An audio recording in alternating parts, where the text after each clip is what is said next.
Il me disait, pas toi, cette gecko. Toi qui nous as parlé d'Henken et de Jack Daniel toute ta vie, t'as pas le droit de boire de l'eau. Donc il y a eu plein de stratagèmes que font même les filles là-bas. Quand tu commandes un verre, tu le commandes en virgin, vierge, donc sans alcool. Donc sur la fin, je demandais un mojito. Et je soufflais à l'oreille de la serveuse. Virgin.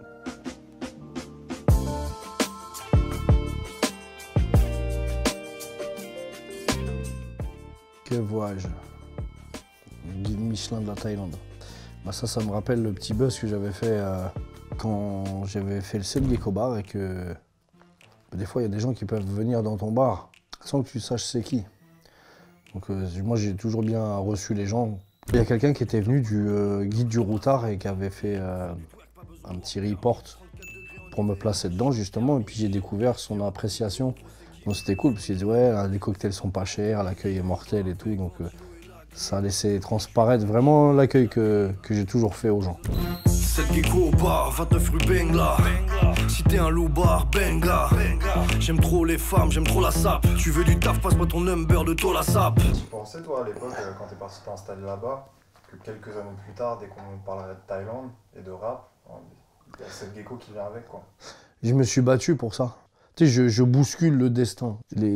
J'attends pas que le fruit il soit trop mûr pour qu'il tombe de l'arbre. Moi, je vais secouer l'arbre ou grimper dedans pour aller le chercher. Donc c'est un peu ce que j'ai fait. Et c'était mes objectifs en fait, tu vois. Et là, quand je vois, j'ai fait un bar en Thaïlande, j'ai fait une multitude de clips en Thaïlande. J'ai aidé tous les artistes à faire leurs clips là-bas quand ils venaient. Il y a un film qui est sorti le 20 février, Paradise Beach. Mais tu crois que la violence ne résout rien, c'est que t'as pas frappé assez fort. Rimka avait dit dans un morceau avec moi, je suis à Vitry ce que cette gecko est à Phuket, tu vois. Je suis à Vitry, ce que cette gecko est à Phuket. Aujourd'hui, il n'y a plus ce côté, c'est obligatoire de passer par cette gecko. Je suis plus l'espèce de sage du village. Là, je deviens un peu plus con et bougon, j'arrive sur le fin d'un cycle en Thaïlande, je pense avoir fait le tour. À un moment donné, j'étais arrivé que ce qui me manquait de la Thaïlande, c'était les plats quand j'étais en France et je trouvais dans aucun resto les saveurs que moi j'aimais de là-bas. J'ai décidé d'ouvrir un restaurant thaï en France, ce sera juste en face de mon salon de tatouage. C'est 13 rue de Rouen et ça ouvre là pour les beaux jours. On referme le chapitre Thaïlande, moi aussi j'ai fait le tour après 10 ans. Retour à cette gecko un petit peu en France. Voilà les gars, sawadee-cap. Tiens, moi je te parlais de tattoo shop, des aiguilles. J'adore quand des nanas viennent dans mon shop. Mes tatoueurs s'appellent Alex et Lulu. Donc dédicace à vous les man. Vas-y, à mon Lulu, il va te planter ses grosses aiguilles. J'ai ouvert un salon de tatouage là il y a maintenant un an et demi à Pontoise. 26 places Notre-Dame avec des artistes locaux. Fuck, on représente le Val d'Oise, on est les kings du tatouage à Pontoise. Tattoo shop. Je me fais mes petits kiffs de riche, tu sais. J'aime bien les tatouages, je me prends un salon de tatouage. J'aime bien la bouffe thaï, j'ouvre un resto thaï. C'est ça, je me fais des scratchs, des scarifications. C'est comme les gens qui se coupent avec les avant-bras, avec des lames de rasoir. C'est connu ça, quand tu as envie de te faire du mal, dans des phases de dépression, il y a beaucoup de gens qui s'automutilent en fait, de l'automutilation. Bah j'essaie d'associer ça avec de l'artistique un petit peu aussi. Tu vois, je m'automutile, mais avec un petit... À la fin, le résultat de la blessure, de la gueule, finalement. C'est me punir, mais que ça se voit. C'est des traces, c'est des cicatrices. Je suis pas comme vous, je fais tout à contre-pied, tu vois. Je peux pas faire ce qu'on me dit de faire. On me dit, ah mais c'est un fou avec ses tatouages, ça me donne envie d'en faire encore plus, tu vois, en fait. Un Français qui va ouvrir un bar à claques en Thaïlande, c'est complètement dans la marginalité totale. Et même, je choisis pas, je suis. Il y a des gens qui aimaient bien, quand ils étaient petits, ils aimaient bien Chips. Ils étaient fascinés par des héros en moto policiers. Moi, j'ai été tout le temps attiré par des anti-héros. Et les petits garçons, quand ils sont petits, ils veulent être pompiers ou gendarmes. Il y en a qui veulent être voleurs. D'autres, ils veulent être catcheurs. Tu vois, chacun, c'est en toi, je pense. Ça. Donc toi, tu voulais être voleur? Moi, je voulais voler de mes propres ailes. Bah, un check de prot, ça me suit tout le temps. C'est tout le temps dans mon sac. Qui l'aurait cru?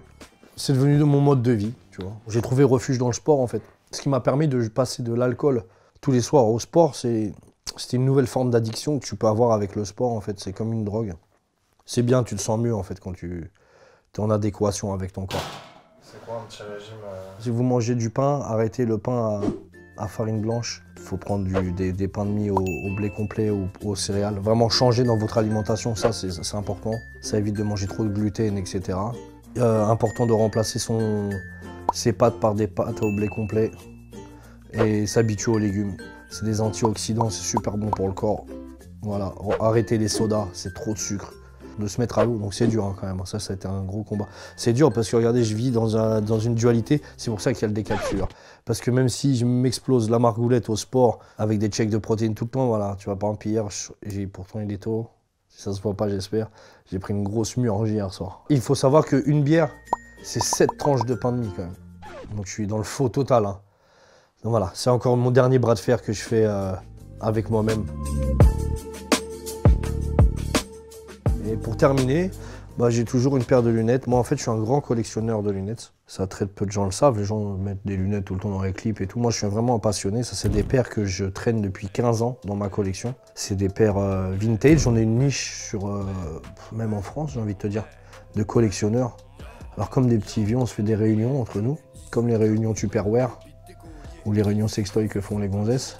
Et donc, voilà, je suis un passionné de lunettes vintage Cartier, qui ont été arrêtés à la fabrication en 90. Donc souvent dans les textes de rap, je place des mots que les gens des fois ne comprennent pas. Je vais dire Giverny, bagatelle. Toujours un gars comme un tacatem, quartier, bagatelle. Et ça, c'est les noms des modèles. Tu vois, on connaît le nom des tailles des branches. Voilà, c'est vraiment comme les collectionneurs de sneakers. On n'est pas beaucoup et il y a une course à la paire de lunettes parce que c'est souvent des vieilles personnes âgées qui ont acheté ça. Aujourd'hui, on peut se les racheter neuves. Voilà, la course, c'est de retrouver les paires. Ça s'appelle des NOS, c'est des New Old Stock. C'est-à-dire que c'est des paires qui n'ont jamais été vendues, qui étaient chez des opticiens et qu'on cherche à travers le monde entier. On va jusqu'à Vienne, en Russie, en Malaisie pour trouver les dernières pépites qui restent. C'est une espèce de carte au trésor. Et dis, regarde là, j'ai trouvé une paire avec de la corne de buffle. Et tu vois, même moi là, j'ai l'impression, quand je raconte mon truc de vieux, que je parle d'une pipe. Tu vois. Et j'adore ça, j'adore me faire tailler des pipes. Je vous embrasse. C'est cette Gex pour Street Press.